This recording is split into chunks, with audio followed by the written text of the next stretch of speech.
The reason we believe for world travel and understanding the world movement, the global movement. When we left the United States, we run into the whole show.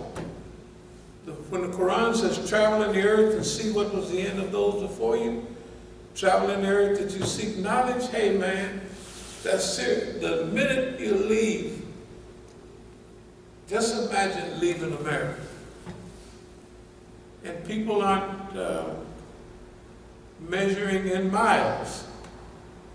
They're measuring kilometers. In the summer of 1971, in Algeria, out the place where I was staying for a while, everybody's huddled around the TV. Guess what they're watching? Football. And I find out that the world's greatest sport is football. It's not basketball and American football and baseball. The whole world, except the United States, is focused on football. The whole world. I remember it was the summer of '71. Man, all these people, they just run up and down the thing like that. And they don't weigh in pounds anymore. They weigh in kilos. Some of the Negroes would ask me from the United States, man, in the Keys, is it, because they're buying from niggas, is it 848 or 858 grams for your kilos? I said, a kilo is a measurement. It's 1,000 grams in a kilo. If a nigga give you 454 grams, is a pound. If he's giving you 800 and something, he's giving you 2 pounds. A kilo is 2.2 pounds. A kilo, it means it's 1,000 kilowatts, kilos. The niggas didn't know it. I had an idea about it because but I sold everybody the Negro measurements. They're regular ounces. In fact, I sold them over because the Negroes in California, not to change the subject, they buy cocaine and heroin off of a Mexican underground thing, and they say 25 grams per ounce. An ounce is 28.35 grams per ounce. So that's 35 point something of the kilos. The niggas say that's 40 ounces per kilo. Anyway, traveling in the earth, man, it's open up. So there's a continuous line of struggle.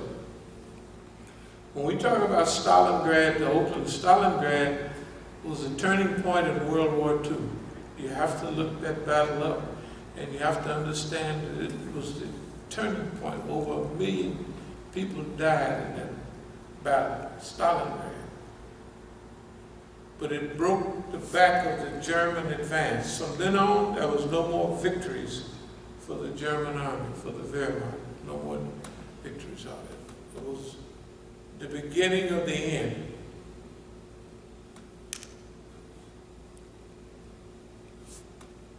Oakland, in the last, let's just say 5 years, we say Stalingrad to Oakland, because that's what we arranged Oakland for. And if you look at old talks, that's what we set it for. Stalingrad to Oakland.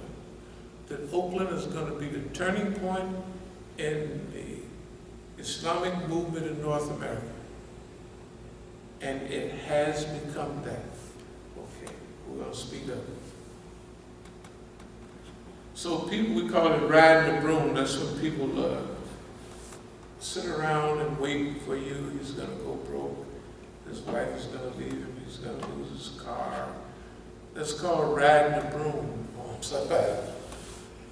There's people in Oakland, but riding the broom on As-Sabiqun, riding the broom on Masjid al-Islam. You can see it in their faces. I remember when I was under great pressure from the government in the early 70s, in 70 and 71, people would look at you like, you're all done. You're all finished. The people would like you, they would be sad for you. The people that didn't like you, that was jealous of you, yeah, the white man be taking niggas out, and they be happy. And they be counting on that that's what's going to happen. Because it happened to everybody else. It always does. That was their thinking. For a movement, the white man has written off Masjid al-Islam, As-Sabiqun. The white man has taken over As-Sabiqun. So whether you have LA, whether you have San Diego, whether you have Sacramento, whether you have Abdul-Malik, whoever you have, the masjid has been taken over.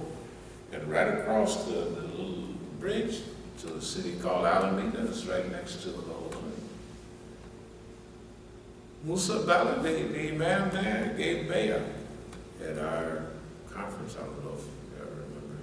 In 2000, when we went to Oakland, the little Imam that was talking, he was from Alameda. He gave bayah, he never said nothing about none of this. They were certain that we were finished. Absolutely. You could see it on their faces. They were certain to win. In the early 2000s, they were certain that they had control of Masjid al-Islam, As-Sabiqun movement, so we can allow it to develop a little bit. Because now we're in control. Thank God that's what we wanted them to think. When they found out that wasn't what's happening, then they tried another move. 2007, December, they had a big meeting, and they had it at the Saba Center, in case any of our Shia friends remember. In San Jose, 38 miles from Oakland. They had it at the Saba Center, but they had all the regional and some national leaders. Some of the people that showed up out there when we went out to Springfield. Yeah, they was there. That's why I said that guy there from Kansas City, he was, and they were asking me to take the leadership of the movement because it needs you. All of them, I told them, I said, what's happening with me is y'all wouldn't be able to take it and you would be denouncing me within a couple of months. So I'm not going to do it. It's best that you do what you feel is best. If you please take it. Abdul-Malik was there. He's the one coordinating. The head of the board of directors of Saba Center, the Shia guy, he was there. Please, Imam Musa, take the leadership and tell us what to do. So y'all already know what I'm going to say to do. And the last thing y'all going to do is that. No doubt about it. But they have to figure out ways. See, they were panicked. Abdul-Malik was panicked, and he was thinking if I was Imam Musa, this would be the time I would move on them. That's what he was thinking. That wasn't what my thinking was at all.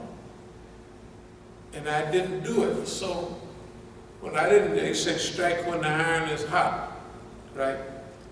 When we got them thrown off balance, the whole show for the first time, and they see that, wait a minute, this didn't work, wait a minute. So they were thinking that I would strike now, and I would knock all of that stuff out at that time, 2007 and 2008. No. Then, after a light stall, they said, wait a minute, we can make we can move on this ourselves. We can make a comeback, divert it, don't give up.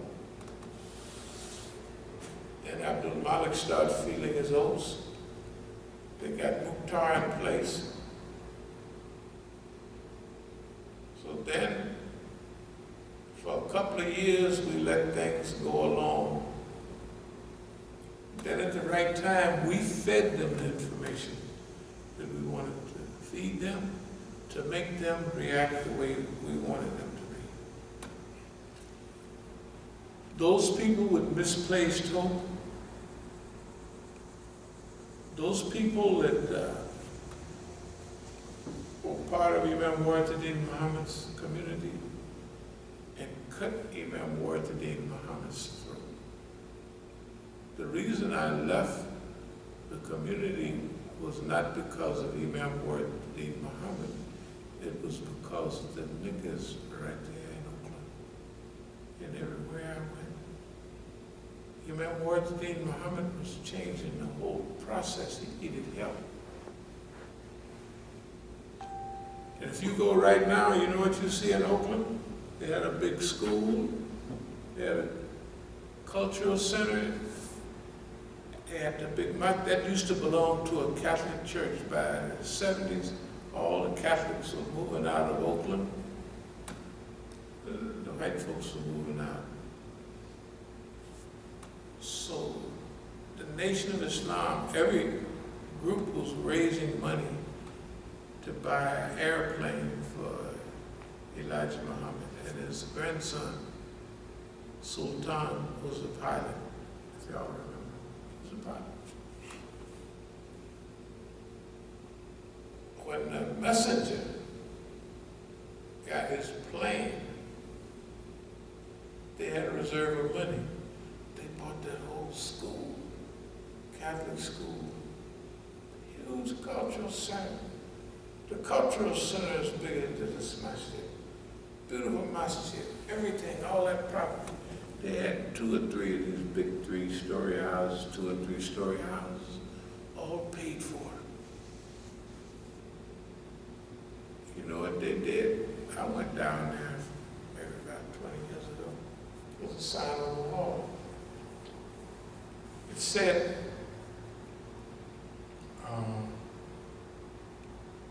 $1,200, we need to raise $1,200 a month for the mortgage. Guess what? The famous Imam, talking out of the side of his mouth, when he comes anywhere, he has to have a 5-star hotel and a rent-a-car. And he definitely ain't driving. And he's not traveling back there with all the people launched up. First class ticket. Y'all know who I'm talking about. Him. When I came home from the pen, I looked at what they was doing. I tried to work with them. The masjid hadn't been painted in a decade or 2. They raised money. So in those days, they received $500,000.